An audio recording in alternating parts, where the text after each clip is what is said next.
Today I begin a new life. Today I shed my old skin which hath too long suffered the bruises of failure and the wounds of mediocrity.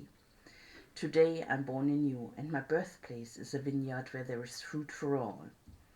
Today I will pluck grapes of wisdom from the tallest and fullest vines in the vineyard, for these were planted by the wisest of my profession who have come before me, generation upon generation.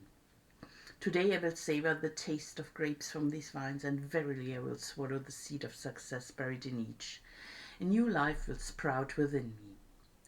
The career I have chosen is laden with opportunity, yet it is fraught with heartbreak and despair. And the bodies of those who have failed, were they piled one atop another, would cast a shadow down upon all the pyramids of the earth. Yet I will not fail as the others, for in my hands I now hold the charts which will guide me through perilous waters to shores which only yesterday seemed but a dream.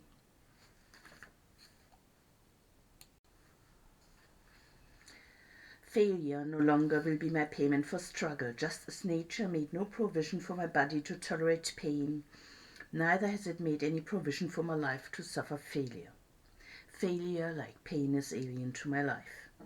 In the past I accepted it as I accepted pain.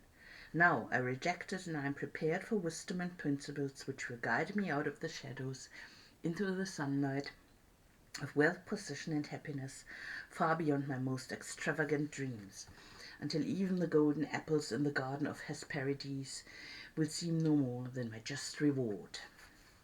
Time teaches all things to him who lives forever.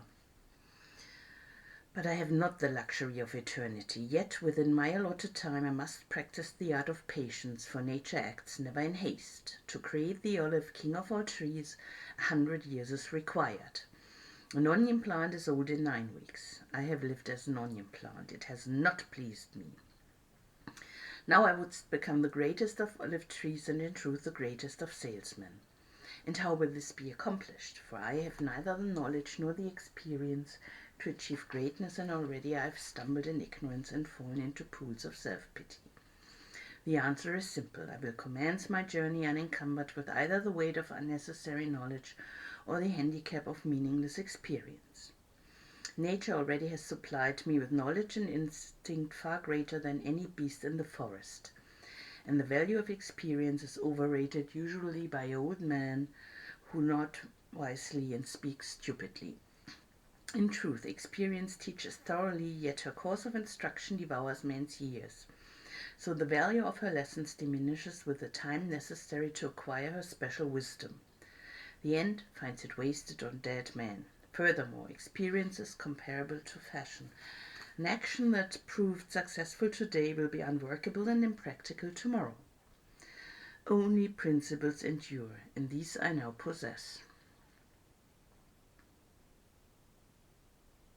For the laws that will lead me to greatness are contained in the words of these scrolls. What they will teach me is more to prevent failure than to gain success. For what is success other than a state of mind? Which two, among 1,000 wise men, will define success in the same words? Yet failure is always described but one way. Failure is man's inability to reach his goals in life, whatever they may be. In truth, the only difference between those who have failed and those who have succeeded lies in the difference of their habits.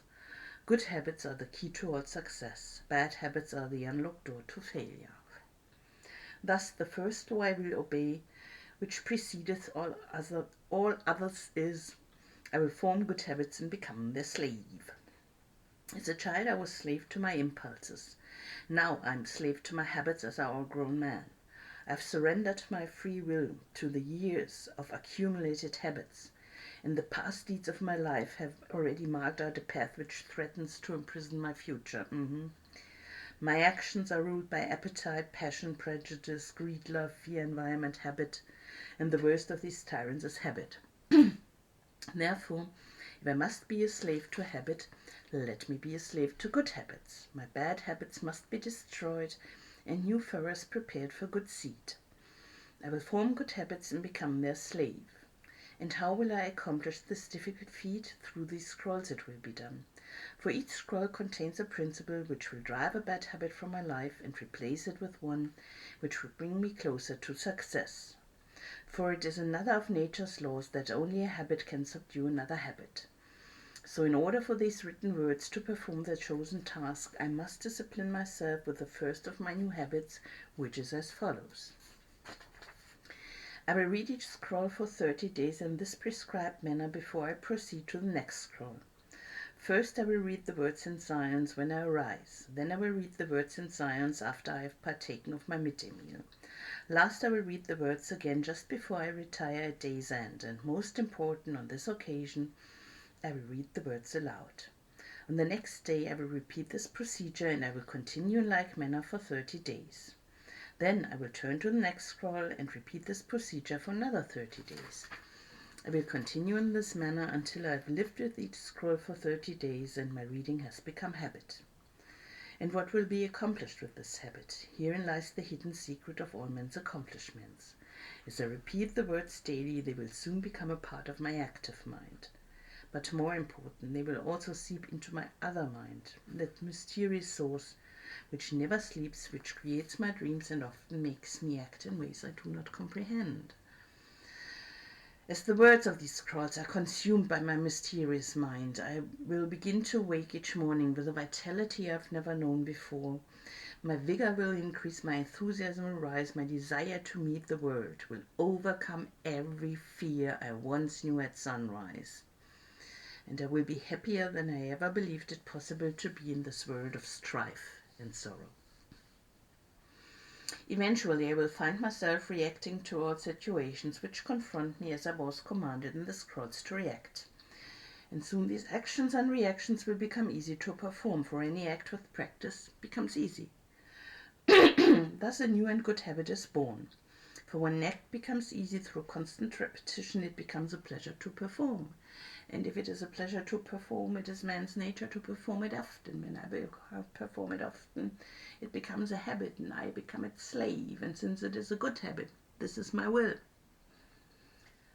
Today I begin a new life, and I make a solemn oath to myself that nothing will retard my new life's growth. I will lose not a day from these readings, for that day cannot be retrieved, nor can I substitute another for it. I must not, I will not break this habit of daily reading from these scrolls, and in truth the few moments spent each day on this new habit are but a small price to pay for the happiness and success that will be mine.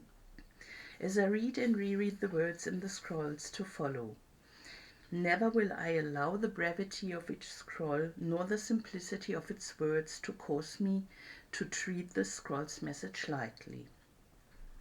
Thousands of grapes are pressed to fill one jar with wine, and the grape skin and pulp are tossed to the birds. So it is with these grapes of wisdom from the ages. Much has been filtered and tossed to the wind.